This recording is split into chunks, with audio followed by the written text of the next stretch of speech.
going to start with Trey Lance, who struggled today. I'll give you my impression, but from afar, what was your impression? Like, what is the sense around the fan base right now about what Trey Lance did today? Well, my initial reaction was I thought that was going to be yesterday. Mm. Every training camp, every football team I've been a part of, the defense starts faster. It usually Yep. takes the offense a little bit longer to come around. And I'd say even more so when you have a defense that's really good, like the 49ers have. Well, they're projected to be really good. They were really good last year. So I expected some struggles, but I thought day one, I'm like 9 for 11. Like how? And I know some of the things were underneath and things like that, but what happened today, I was expecting to see day one. So definitely no panic or worry or anything for me. The thing I like to see in situations like this is, well, how does he bounce back? Does he do the same exact things where he missed? I heard a slant route behind somebody. Like, does he correct that? Overthrowing the pass, like all those things. Are those mistakes consistent, or do you leave tomorrow's practice saying, oh wow, okay, yesterday he did this, and then today he improved in this way? So that's how I would take it. It's interesting you mentioned yesterday. So what was the difference between day one and day two? Day one, they did 7-on-7s. He didn't miss in 7-on-7. Today was all 11-on-11. And so pass protection was an issue. And here's how the day started. Usually, I don't know how your teams did it, but on Kyle's teams, it's always run and play action first. So the first section of practice, he's either going to hand off or play fake. Every time he play fake, the first 3 times, as soon as he turned around, there'd be a defensive end in his face.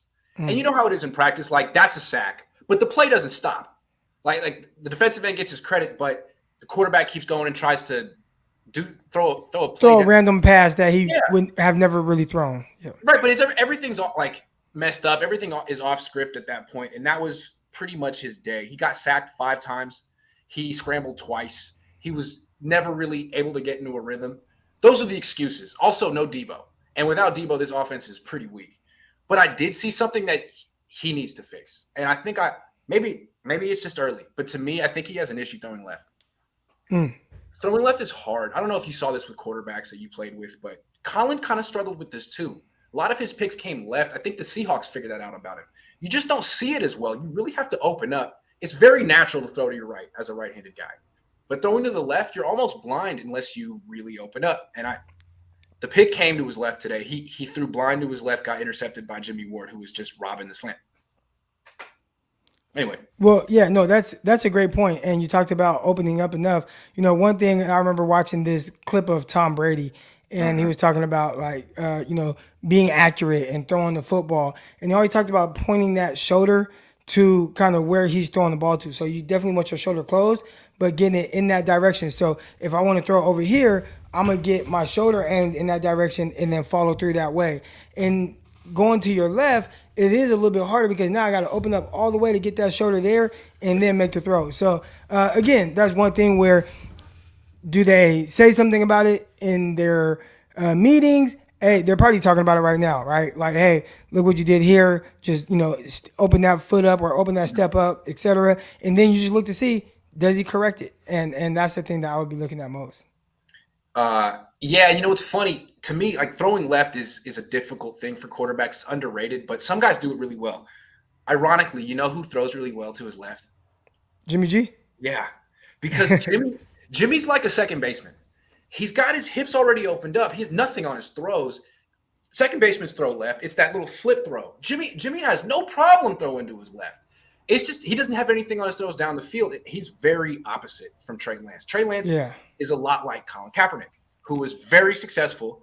But once the book was out on him, the whole throwing left thing, that was a problem for him. I wonder.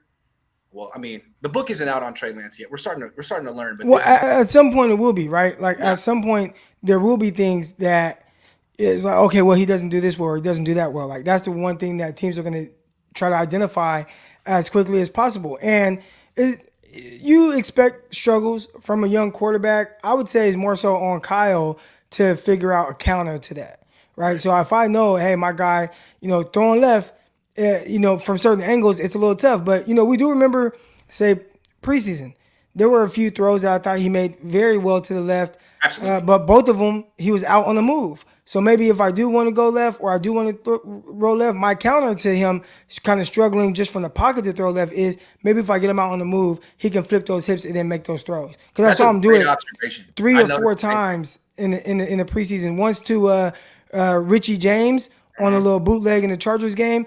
There was a slant to the left. There was a rollout to Jalen Hurd. Remember, he was going left and he went that way.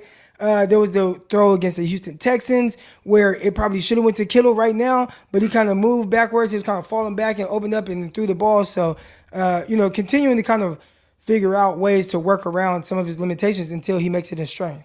He absolutely is good rolling to his left and throwing. And you're right. It's because he can flip his hips. He's such a good athlete. I'm talking about from the pocket throwing left. Right, from the pocket, yeah. Remember against Houston, where did he throw his interception? To the left, yep. From the pocket. So he's very young. He's inexperienced, something to work on. It's interesting to sort of been so focused on Jimmy the last 5 years and what he doesn't do well. Now we're starting to learn the strengths and weaknesses of his replacement. Big day for him tomorrow. Hold on. We got a couple of questions real quick before we move on. The Meg says, hey guys, what days are training and which are off? They got 2 more on. They got Sunday off. They got Monday, Tuesday, Wednesday on. They got Thursday Tuesday, off. I mean, typically it's like, 4 days on, 1 day off? Is that how they're doing it? Day off and then 3-1, 3-1. That's how they usually do it. Okay.